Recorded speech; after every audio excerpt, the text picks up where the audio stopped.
Thank you so much for joining me. I'm Courtney Duclo, and I'm the Director of Development for Shine a Light.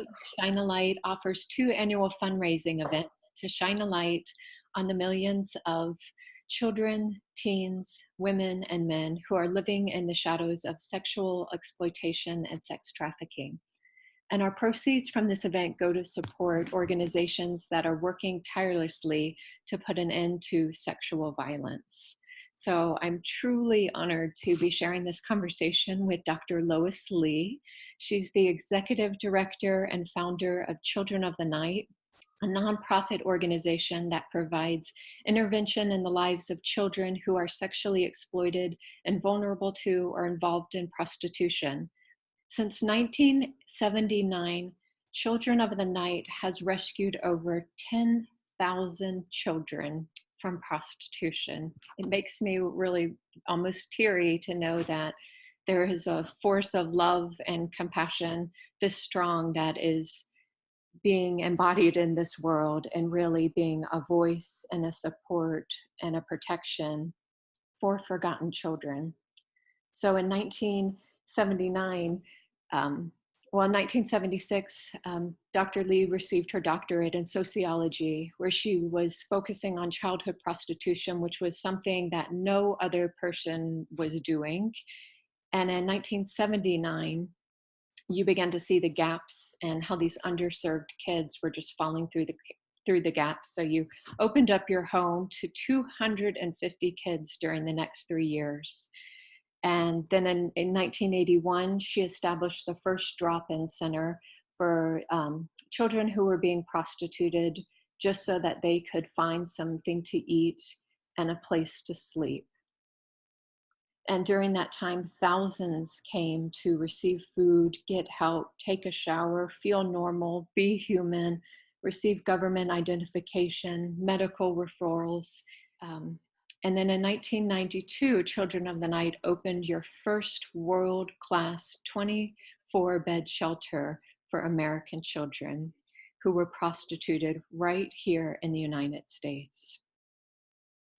And that happened until 2017, where 3,048 children lived in the Children of the Night home.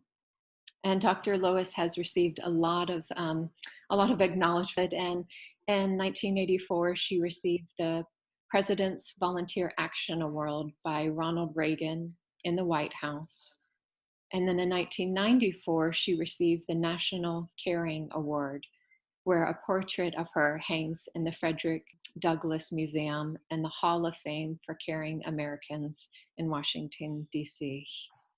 Her life was also portrayed in 1985 CBS documentary Children of the Night, and many, many other awards, which she should be given for her outstanding, compassionate work to really be a voice and a support for these forgotten children.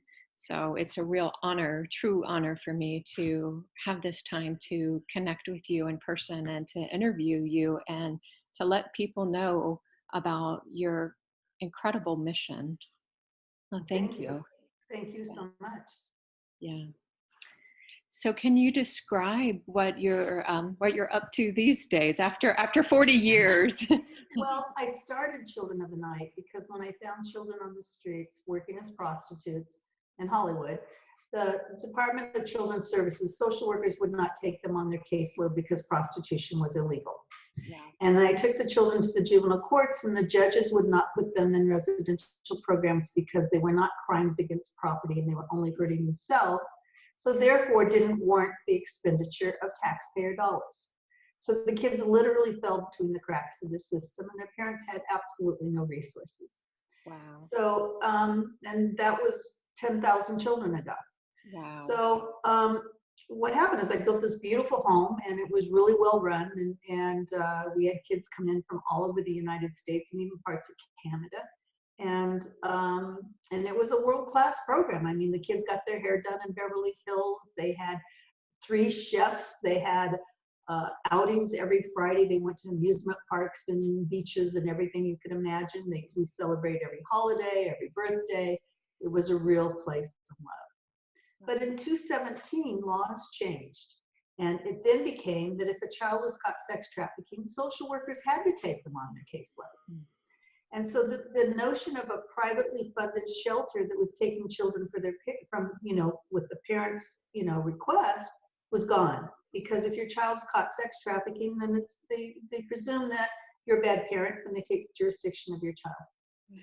So, and our choice was to become a government-funded shelter. Well, that's not who I am, and that's not my work, and I don't do that. And the other law that was being used is that the FBI was able to take children if they found out that they had a pimp. They would put them in solitary confinement in juvenile hall and hold them until they testified against the pimp. Many of the pimps were family members, loved ones, or dangerous gang members. So we didn't have any kids to serve, and the parents that were referring kids to us, they no longer had the ability to give us consent to work with kids, so we had to scramble. And I only thought about taking government money and being a government shelter for 5 seconds. And the answer was firmly no, and I know that State Department of Social Services was devastated that I was going to close shop. And but I couldn't do it. And I couldn't do it because of the fact of the way they operate. They drop kids on you. You can't get rid of kids if, as a private shelter, if you don't want to be here and you don't want to do it my way, then I'll help you find another place to live. But if as a state government agency, you have to keep a child even if she's trying to pimp other girls. Wow. And many times the social workers don't like to sign the permission slips for a child to be on antipsychotic medication, even though she's hallucinating and may be violent. So they don't really allow you to help the child. So I always preferred to deal with the parents, and I found plenty of kids whose parents needed help and asked me, begged me, pleaded me to help their child. So I thought, what to do is that I knew that my kids, I call them, because that's the early days when I'd ask them, why don't you help these children? They go, those are your kids. Yes. So anyway, I knew that many of the kids would not stay in foster care, that they would run. And I knew that they would run from the police because they didn't want to testify. And I thought, nobody's going to go after those kids. I'm going to go after them. And so I worked hard to try and find them. And fortunately, because my Facebook page, many of my kids belong there. They stay in touch with me. And we celebrate holidays still. And, they call me just for advice. Should they have another baby? I mean, they don't have anybody to turn to. They didn't then, and they don't now as adults. So I started putting the word out, I'm looking for you. And I put out a thing last Christmas and said, what's wrong with you kids? Where's your Christmas list? And they said, we can still ask for Christmas presents. I said, yes, let's go. So, and many of them have children and they needed support services. And then the sex workers called me because the girls had run to the sex workers and asked to work for them because they'd closed the Backpage.com, the infamous website that was well run, and reported to the police any suspects they thought were using children for prostitution. But that was closed. It was no longer an avenue for the kids to work, and adults as well. So the kids went to the sex workers, and the sex workers said, no, the FBI is crazy. I'm not going to go to prison for this. Call Lois. And they said she'll call the police. They said she won't. And so the sex workers really worked together to get these kids help, and the kids called. And they found that, and they were very cagey in the beginning, and they didn't want to tell us where they were. They didn't want to tell us, a lot of information. They go, how do you get around them? How do you do this? I said, I'm privately funded. I don't have to report to the human trafficking hotline, which is an FBI front. Yeah. So we ended up in our first year in 2018 with 608 case management cases. Amazing. And over 400 kids we were tutoring here in America. And then we had to kind of do an evaluation and if we could handle the case management. But the tutoring, it was like kids wouldn't show up for tutoring, and case management and tutoring has to work hand in hand to stabilize the kids. And everyone who's receiving case management may not be capable of tutoring because they've got a drug problem or they got a pimp that won't let them, do the tutoring. So it's a really unique combination of mixing technology with social services. Yeah. And using Uber and using Lyft to move kids around. We learned that when we had a little girl getting out of a mental hospital in New York, and we couldn't get a cab to get her home to where she needed to go. And so my staff, one really sharp staff called Uber, and sure enough, the Uber driver had a big 4-wheel drive, and he drove through the snow and got there and got the little girl out of the hospital because they were going to dump her on the streets, and got her to where she needed to go back to her mom. So that became a really good partner for us in terms of getting kids around. It's very, very exciting. It's now I have like a workstation. I mean, we have a floor where you've got computers and headsets and tutors working side by side with case managers. Things come up, like we had a little girl who was, we were tutoring, and we heard her mother screaming at the 3-year-old in the background, and the tutor waved at the case manager, and the case manager called the mother and said, you know, you're on public assistance, and you're eligible. Your son is eligible for 3 private karate classes a week. Would you like us to set you up for that? Because we want to take the tension out of the family. Yes. Because we know that even the kids that came to our shelter home ultimately went back to their families. So let's try and repair the family and not put anybody on the streets. And so that was one of the things we did. We had another young woman. Many of the girls we're tutoring are over 18. They have children. They were drug addicts when they were younger. They couldn't use residential programs, or they didn't want to. And she had her kids, you know, making lots of noise in the background. And we said, what's going on? And she said, well, my kids at school holidays, and so they're home and they want my attention. And we said, well, isn't there someone that can babysit your kids? And she said, well, yeah, my sister, but she's 5 miles away and she doesn't have a car. Well, how about for the next 2 weeks, we cab your sister, or we Uber your sister to your house during your tutoring sessions. They said that would be fabulous. So then we could continue the tutoring. So we're up to handle absolutely anything. We have a young lady who moved very quickly, and she got her high school diploma. She's a character. She's one of the kids that we talk about a lot. We call her Cheyenne. And then the other night she called, and the caseworker said she's called, she's screaming, yelling. There's a man yelling at her in the background. He's very abusive. And then I said, okay. And so I said, aren't you off? And she said, yeah, I'm going to wait and see if she calls back. So, you know, we waited for her, and she sure enough popped up in another mental hospital, you know, with the social worker put her there. And it's a journey. It can take 4 years to get someone out of prostitution. Most agencies don't have the patience, the dedication, the perseverance, and the know-how of how to not to enable someone to be on the streets, not to feel sorry for them, but to use tools to empower them. And I'm famous among my kids for one line where I've always said to them, whether you want me to buy your books and school supplies when you're in college, or hold your hand when you're dying of AIDS, I'm there. How can you say that? And many of them quoted, and they said that, you know, woke them up more than anything. But I'm known for doing both, because I certainly have many kids who died.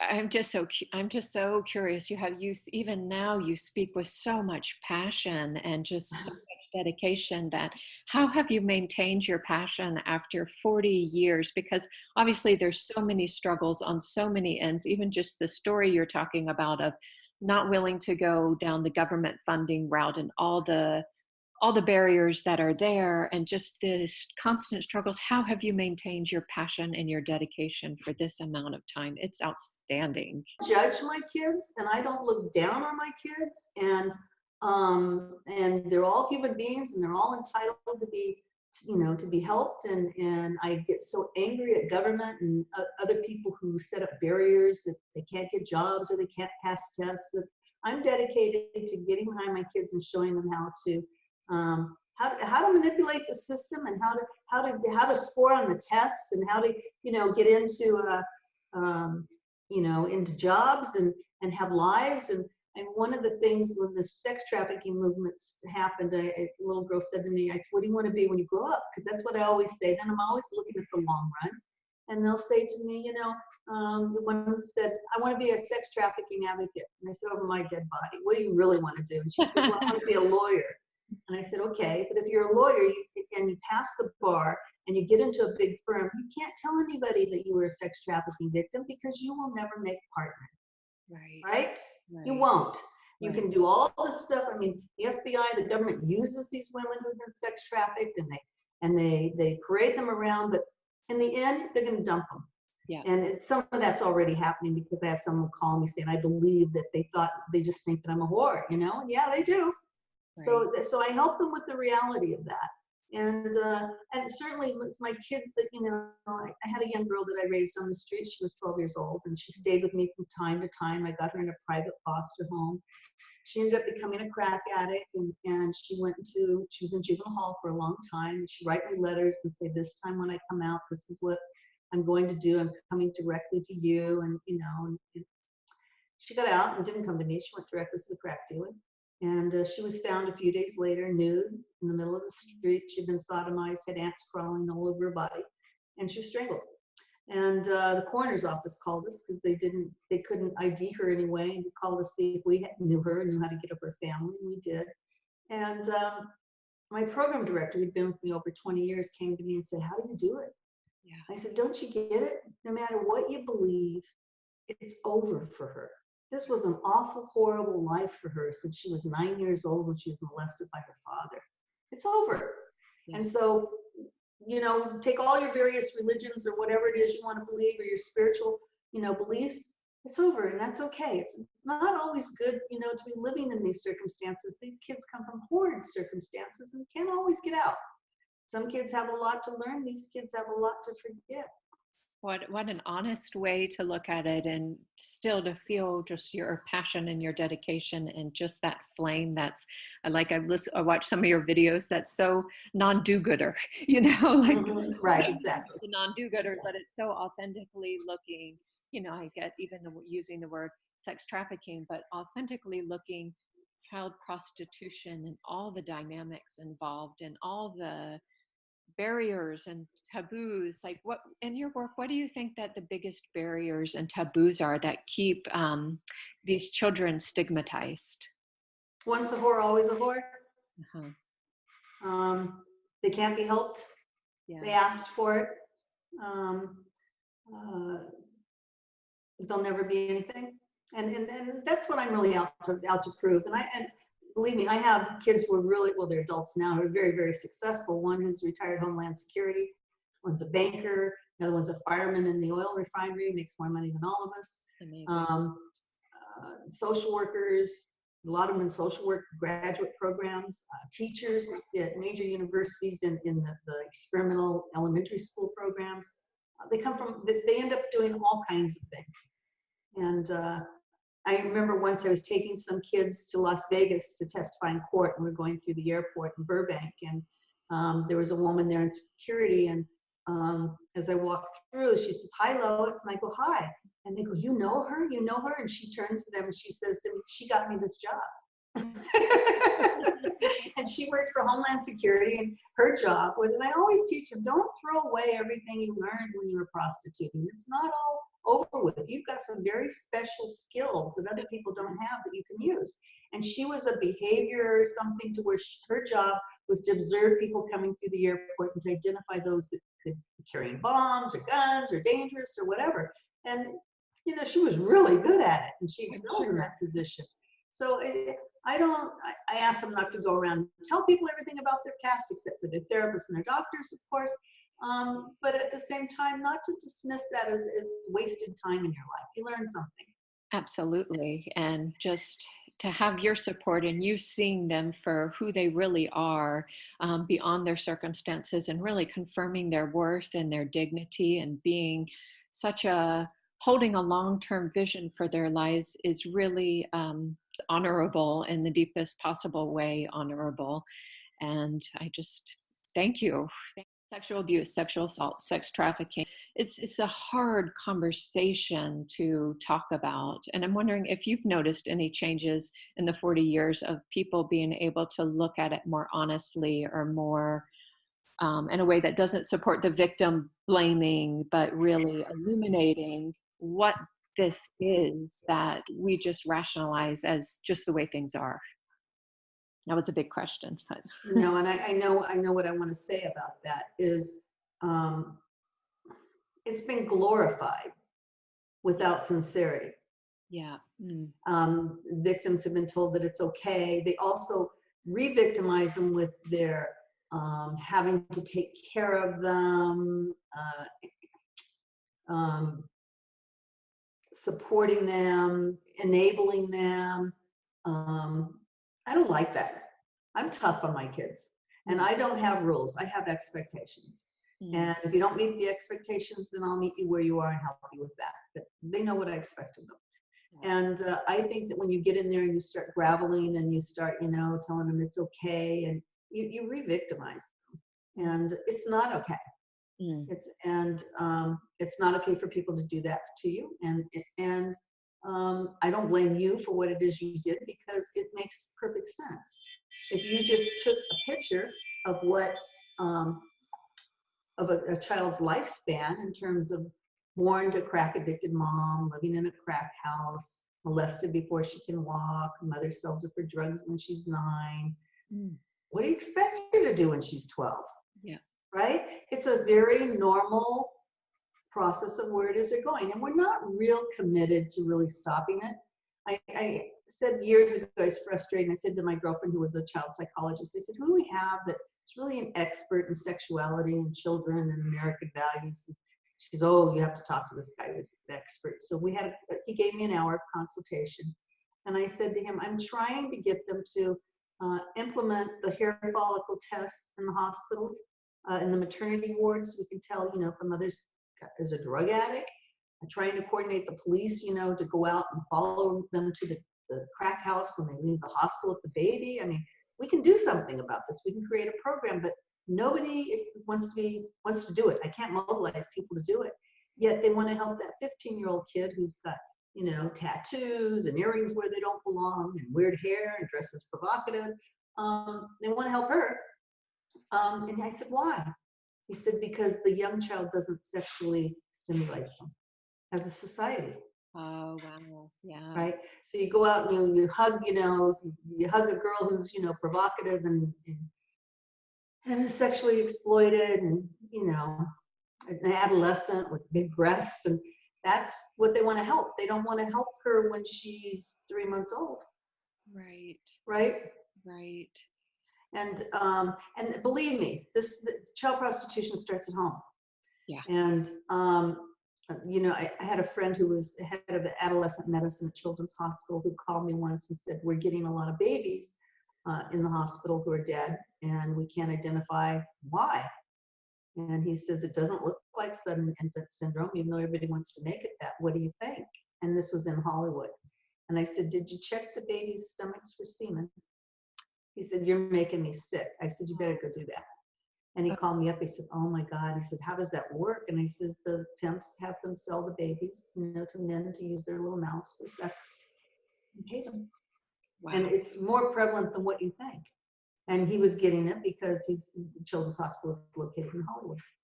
Now, how many babies die that nobody's even detecting that? But nobody really wants to do anything about that, except, ooh, ah. Right.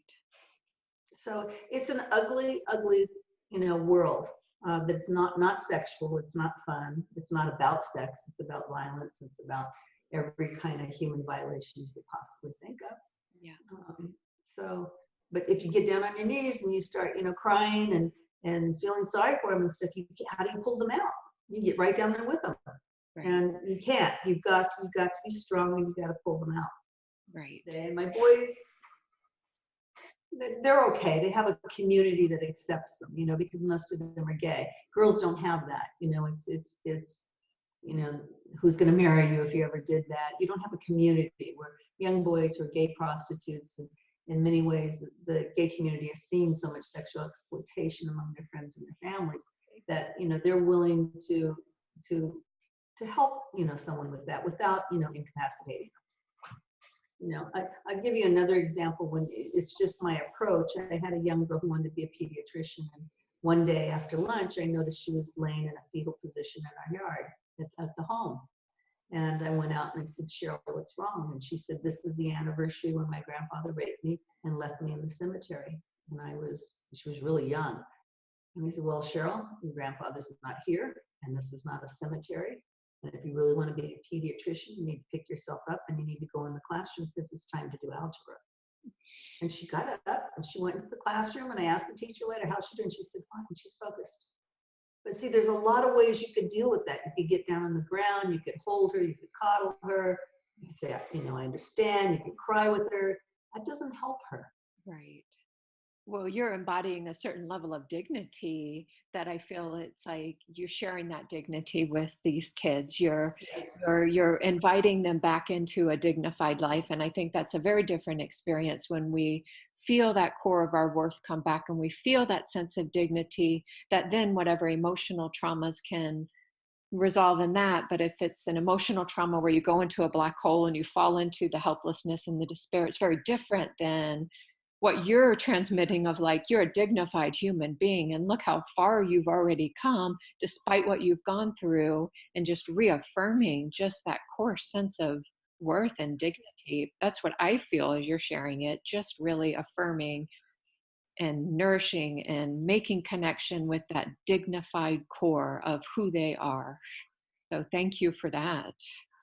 Well, that's just me, and I know, I know. I've learned, I've just learned as I think that one of the benefits is the fact that I don't have a history of sexual abuse or rape or anything like that. So um, um, so I don't really know what it is that they've been through, in that other way. Yeah. And so I don't respond to it in that way. I have people that over the years come to apply for jobs or volunteering, and they say, well, I was a sex trafficking victim, or I was raped, or I was abused my family, and so I should be working with these kids. And that's not a skill. Yeah. It's not a skill. I have a child who's schizophrenic. Are you going to talk her down out of hallucination? I got a child who's got a learning disability, is dyslexic and can't read. Are you going to sit and do a reading lesson with her? She doesn't need you to hold her. You don't come here to work out your problems. And I've been very, very strict about that. Yeah. And my kids know it, and they know that I protect them in that way. On a funnier note, I had a woman who came to me, had some program she wanted to share with the kids, and it was an interesting program. I don't remember the details of it, and I didn't realize that she was a victim. And I took her down to the classroom, and she was middle-aged, a little frumpy, not particularly dressed nice, and took her into the classroom, and I said to the kids, hey, listen to this program. Tell me if you like this. And that's the way I always ran my programs. It's up to them whether they get to evaluate. It's boring. We're done, So she said to them, I should be working with you. I have this program. She says, I'm just like you. And my kids turned around and they looked her up from head to toe, from toe to head, in the most, arrogant way, and said, we're not like you. Because they have no intentions of being where she is at her age. Right. They're on their way out. They're working hard, and they're irritated because they're interrupted with their schoolwork. I've had people come from all over the world because they heard about our school that we had in our shelter home. And kids may not get up for breakfast at 8:30, but at 10 o'clock they're all running down the hall in the Nikes that Nike's given us, and some of the Nike clothes, and with their backpacks on their back, headed for school, because if they're late, they're going to have to write standards. And the fact that you could take someone who's lived on the streets with a pimp and everything and say, I will not cuss again 100 times. Well, I'm not going to do that. Screw you. Oh, 200 times. And our teacher was little, it's like she's kind of frail. And people go, how do you get them to do that? And they'd say, I always told my staff, you could never tell kids anything about your personal life. Are you married? Do you have kids? Your mother dying? Whatever it is you're going through. And they used to ask her, how old are you? And she'd say 100. And then they'd say, well, where do you come from? What do you do? She says, well, I used to be head of a gang. It's like, and they never were quite sure, So, but she commanded their respect, and they sat and wrote standards. And then people say, how do you get them to do this? I said, it's so easy. This is the road to what, because when they came in, you're supposed to do a needs and service, social work needs and service plan. And we just simply asked them, what do you want to be when you grow up? Okay, this is where you're going to go. This is how you're going to do this. And you have to go to school. And they would go in there and work from 10 in the morning till 5 at night. They had lunch 4 days a week. Wow. And then Fridays were their outing days. But there was never any punishment in terms of you don't get to go on an outing if you don't do your homework. You just don't get to meet your goal. And you're sitting next to someone else who's, getting ready to graduate high school. Or you came in with somebody and you went back to the streets and you've come back a year later and they're going to college. Right. So that's the way that it worked, and it worked really, really well. And it doesn't mean that I don't care for them. it means that I know the secret in terms of bringing them across the finish line, and that's what I'm dedicated to doing. Thank you. And thank you for doing that for 10,000 kids. And do you have a vision of what's what's next for you and how people can participate in making that a reality? Well, in last year we helped 400 kids in tutoring, and we helped 600 kids on case management. So in 1 year we knocked down 1,000 clients, a 90% increase in services. We do accept volunteers as tutors, but you have to be able to tutor algebra, and so our paid staff that tutor have to be able to tutor algebra. Case managers, you can't come in and do part-time. You can't come in and do volunteer, pop in a day and do it, because it's all about developing relationships with kids, and the kids develop these attachments. And so with the attachment, you may be able to get them off the streets, convince them to leave the pimp, but you put a stranger on the phone with them, and they'll call back because they know when the staff's working. You put a stranger on the phone with them that's their occasion, they're not going to tell them anything. So you really need to have hotline experience. You need to commit to at least 20 hours a week. Wonderful. And it's tiring. It moves. I'm sure. I'm sure it does move. Yeah. Wow. And so I noticed on your Facebook page that there's different ways that people can also donate, like through Amazon Smile. That look like, is that something new, or is that something? Yes. Well, it's fairly new, the last few years. But you can, if you buy anything off Amazon, you create an Amazon Smile account, and they give us a percentage of what you spend. So that's just an automatic, and we all do that. If you go to Ralph's grocery store, you can select Children of the Night as your charity, and they give part of what you spend. It doesn't cost you anymore. There's also, you can, for your birthday party, if you're a Facebook member, you can just say, I want to do a birthday fundraiser. You go to our Facebook page and you set it up a birthday fundraiser. We're raising a lot of money doing that. Right. And so instead of gifts, you ask people, and people give you $10, $25, whatever, bring in $400 or $500 off that. Yeah. On one birthday, someone just raised $750, Awesome. So, yeah, so there are a lot of ways. And then there's the Giving Tuesday campaign for straight out donations, but we'd rather you just go to our website and donate directly to us, so we don't have to pay that fee. Great. All important. It's all about efficiency and getting the job done. Great. Awesome. Oh, it's been a real pleasure to connect with you and to feel just your strength and your power and your clarity and just all that you've been bringing to this crying world and this weeping world. And all, I think you said, I call them my children. I think that you deserve that. You're the mother of the forgotten children. That's Yes. who hold you, and you're a strong mother, and you're a fierce mother, and you're an important mother to just really hold them in their empowerment, hold them in their strength. And I want to say thank you for the fundraising you did for Children of the Night last year. You shine the light. And it really helps us, because people like me can't do the job that we do without people like you. So thank you. Thank you. And we hope to raise more money this year. So we hope that good. people come and donate and come to one of our 2 events, or they can donate online at I Will Shine a Light. They can also visit your website and make a donation anytime at Children of the Night. And yeah, it just seems so important that people can contribute in as little or as big ways as they can, but the important thing is that they do put some energy into it to help you with your mission, because it's a really important one. Thank you. Thank you.